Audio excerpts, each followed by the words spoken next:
Today I'm heading all the way to Scotland to get a helmet made. Not just any helmet, but a fully custom one.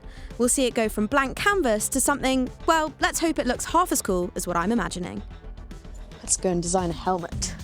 Hello. Hey Izzy, how's it going? Okay, yeah, I'm good. How are All you? good, yep. Let's paint a helmet. Yeah, let's do it. I'm excited. So what is your process then? Talk me through it. Right, do you have any idea what you want? Something Have a so seat. cool, thank you. A luxury VIP area.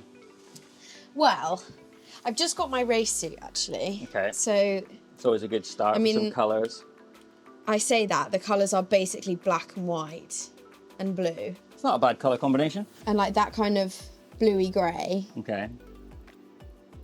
I mean, it's not that wild. But the DRIVETRIBE colours are black and white. Okay. So I want to keep that as Generally a with a thing. paint job, the best thing is 3 colours. It gets a Okay. mess when it becomes more than that, I think, generally. So if you can think of 3 colours, and you've kind of got 3 colours, if we're going to stick with that. Yeah, I we take can it do you're that. into the blue.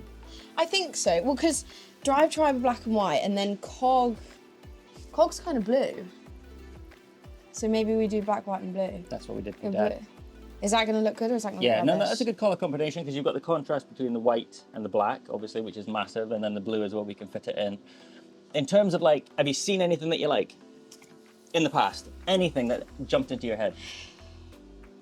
Nothing. Nothing that like jumps out at me. Do you like something that's quite busy, complex, or something more subtle, like the old 70s, 80s sort of I don't want to go theme? too busy because I want to add stuff to it, like maybe like sticker-wise. Yeah, so we leave areas generally because Yeah. the paint jobs sometimes can last longer than the sponsorship agreements can. Yeah. So we'll leave spaces on it and then we can do printed stickers that we can put Okay. on over the top of the lacquer so you can change them and whatnot. So I Okay. can leave like the best areas, obviously the forehead.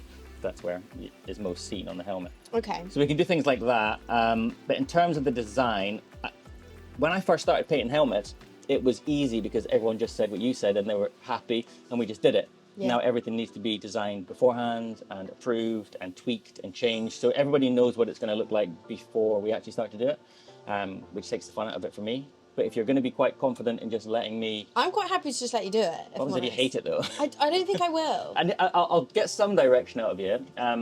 In here, a general design. Let's use Jake. Okay. This is Jake Dennis's Formula E helmet from last year, or one of Jake's 15 helmets from last year. Yeah, pretty much, yeah. I want a bit of DRIVETRIBE on Okay. it, Okay, and maybe a little bit of the smallest cog. yeah, okay.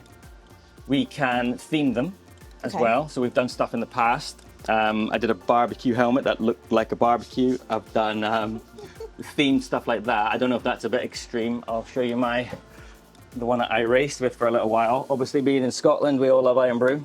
In fact, I'm lying, I don't even like it, but we're meant to like it. So this was my Iron Brew helmet. Oh my gosh. They brought out an energy drink.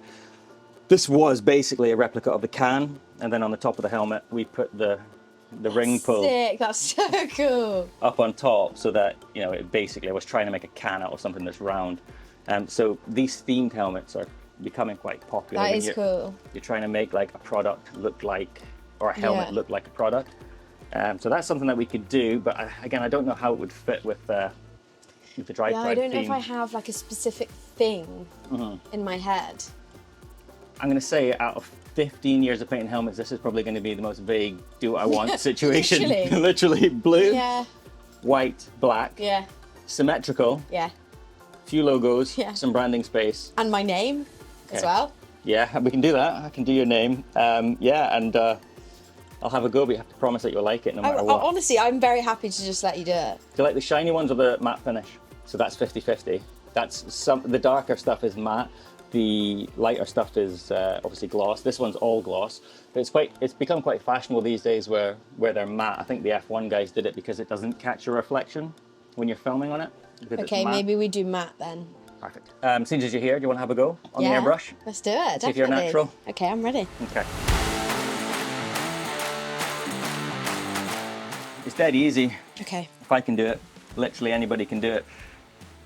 An airbrush is basically, you've got two controls. You go down, which introduces the air, and there's no progression to this. It's either off or on. Right. So the air comes up the pipe, shoots out the front of the airbrush, and then in that process, we put paint here, this is obviously a gravity fed gun, and the paint will just come down, mix with the air, and paint will come out. Okay. So from your point of view, you'll just open it, turn my extractor fan on, and then slowly creep this lever back, which is where you can control the volume of paint. Okay. So obviously you pull it fully back, you're getting quite a large spray out of the gun.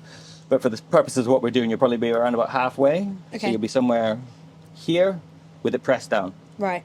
Easy? Yeah.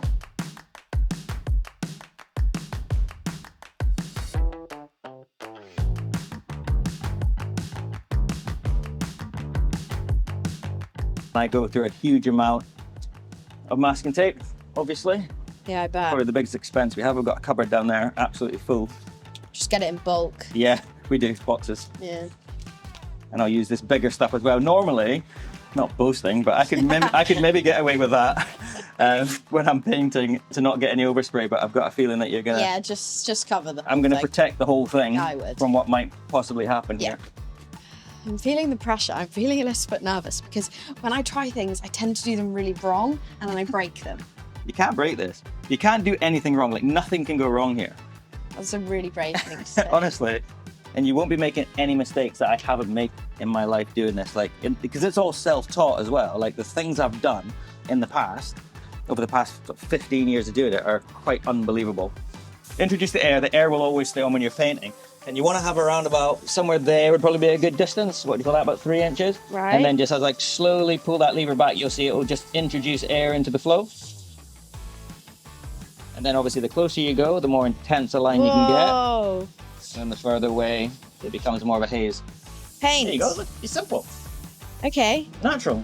I can do that. Happy with that? You want to try going really close and then less paint. Less, creep it so and go really close like I did when I did this line, and then see you can write your name. Yeah, and you can go really close to get it really intense. There you go, see? You've done this before. Izzy. Look at that, I can't even do that. It's like graffiti. Yeah. Okay, paint has been introduced. Paint is introduced. Keep it going all the way across. Switch and come back. It's good, it's like cutting the grass in the lawn, you know? You're just doing lines backward and forward. Keep going, keep going, keep going, keep going. Stop. You got quite confident with the volume of paint in that stroke there. Yeah, I'm just going to press. I did a bit. You're of an advanced level here, so I'm going to stop you there, and we're going to add a wee effect to this. This is like what I used to do back in the day and thought I was an airbrush artist, and I used to get creative like this. Just going to make sure it's dry, because there's so much air involved. This is not like when you're painting it with like a rattle can where you're putting a lot of paint on. That is basically dry already. There's so much air in the mix. So we've got a pretty consistent coverage on the bottom there. I'm going to put a line across here just to give us some mad effect. Wow, this is high tech. This is it now. So now let's continue on the top half, and it's going to give you like a two-tone. Okay. So again, find your setting that you're happy with. Not too much, not too little. And then just start doing the strokes across and keep it consistent over every letter and the Izzy. Okay. What do you think? So now you can see we've got that gradient. Oh my God. Pop it back down on the old stand there. Just plunk it right in the middle. Okay. It's fine. And then, you want to do it? Rip it off? Where all am I? the masking, just all the Everything. tape. You can be as brutal as you want. Look at this. That's the shot. That's my name. And here, and the final step. Wow. Painted by you. Well, thank you so much for showing me what you do. I'm going to let you get on with it now because, I'll do the fun bit. yeah, alone. you're the pro. And then I'll see it when it's done and then I'll do some racing in it. Good. Hope you like it, and hope it brings you plenty of luck. Thank you so much.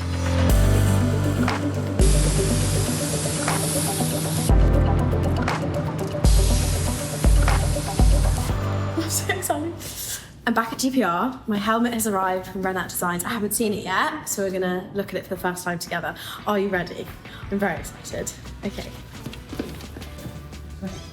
Okay. I'm so nervous. Okay.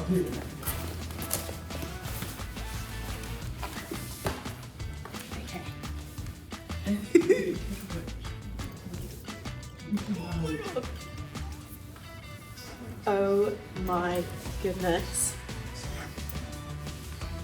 this is Karen's. That's amazing. Wait, that's so cool. And it says Stanley. I love it. I actually love that. If you want to see me racing with Rich and this amazing new helmet, you can see it all on Richard Hammond's workshop on Discovery Plus.